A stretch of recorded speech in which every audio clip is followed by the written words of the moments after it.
Excuse me, sir, what do you do for a living? Oh, I'm sorry, I don't have time for this now. My car is broken down. Have you tried the battery? The battery is fully charged. How about the console? Yeah, I've resetted the console, yes. And the key card?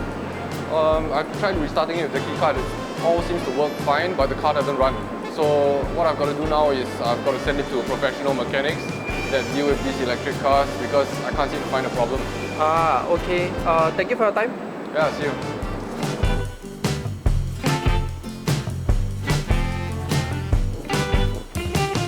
Hi guys, and welcome back to yet another episode of Hair Talks by Terra Medical. And as you can see from the skit before, not all problems are diagnosable by Googling your symptoms. In the case of a car, you need an experienced mechanic specialized in that vehicle in order to get to the root of the problem. And it's the same with hair loss. If you've Googled a bunch of symptoms of your hair loss and tried to treat them with alternative therapies at home and gaining no ground, it's time to seek help from a professional. So today, what we're going to do is we're going to talk a bit about the uncommon hair loss diagnosis that you may be having but you do not know about.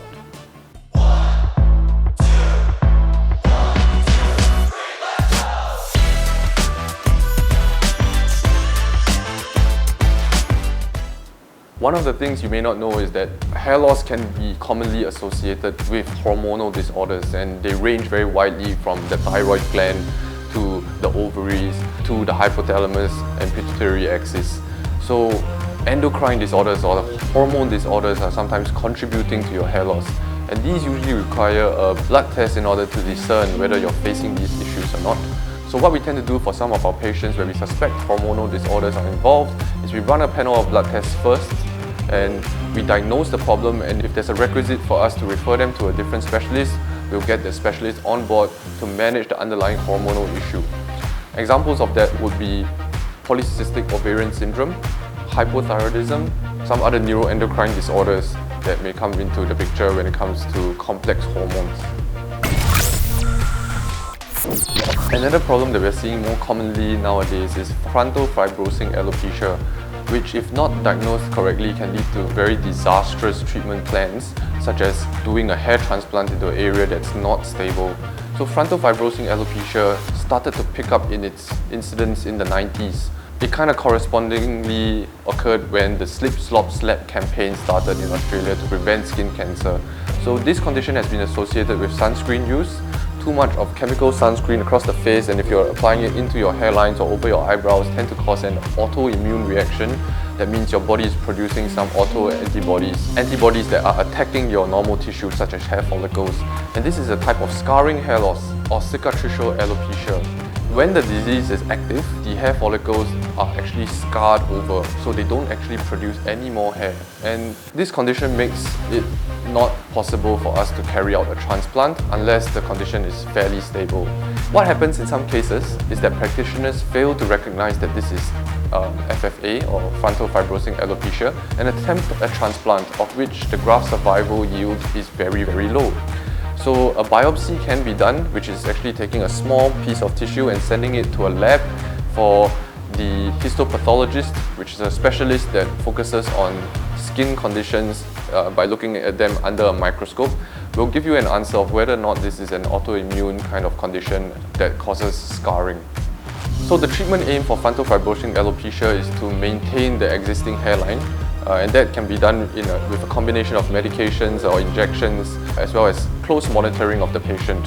And if that line is maintained, that's the primary treatment objective. If there's stability achieved over a number of years, some practitioners actually do recommend to attempt a transplant in order to restore that framing of the face. A less common diagnosis that people would pick up on is alopecia areata incognita. Now, you may have heard of the term AA being floated around. AA refers to alopecia areata, and that's an autoimmune condition that causes very sudden loss of hairs, and it's usually circular in nature. Could be one spot, could be multiple spots, and there's also a variant that involves the entire scalp called alopecia areata totalis or universalis if it includes the eyebrows and other body hairs too.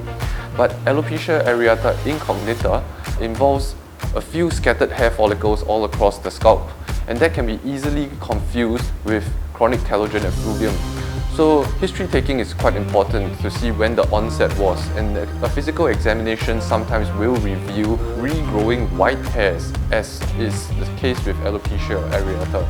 It's also important to take a trichoscope down to the scalp to have a 20 or 50 times magnification to inspect the scalp for any features of alopecia areata such as exclamation mark hairs or black dots, and this will point us towards a diagnostic direction of AAI, alopecia areata incognita, and sometimes it's still quite hard to diagnose and a biopsy may still be required.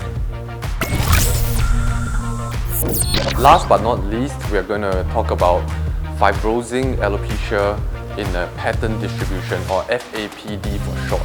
Now this is a scarring form of alopecia or cicatricial alopecia that closely mimics female pattern hair loss, so it can be quite hard to distinguish. It's also scattered all over the scalp, and a close trichoscopic examination may reveal patterns of scarring. Now this is usually quite hard to diagnose, and a confirmatory biopsy will be required to obtain that impression of a scarring nature of hair loss rather than a miniaturizing effect which is found in female pattern hair loss. And the prognosis here is not great. We are talking about trying to save the existing hairs to prevent them from getting more scarred, as compared to female pattern hair loss where we are trying to reverse the miniaturizing effects and actually gain ground. So patients' expectations would really need to be managed at this point. So we've touched on the various other causes, uncommon causes for hair loss: endocrine disorders or hormonal disorders, various kinds of autoimmunity that can contribute either to frontal hairline recession or diffuse thinning of the hair. And it's important to get the diagnosis right from a professional with the help of a subspecialist in histopathology, specifically dermatological histopathology. And once we've gotten that diagnosis, the treatment plan can then slowly be worked out with the patient and managing their expectations if we don't expect the prognosis to be all that great. I would like to encourage our viewers here to always seek a professional opinion if you think that your home remedies are getting you nowhere, or if your salon recommended therapies are not helping. This channel remains here to be able to give you more content on hair loss. If you've liked this content, please click like and subscribe to our channel and leave any questions in the comment section below, and I'll see you next time.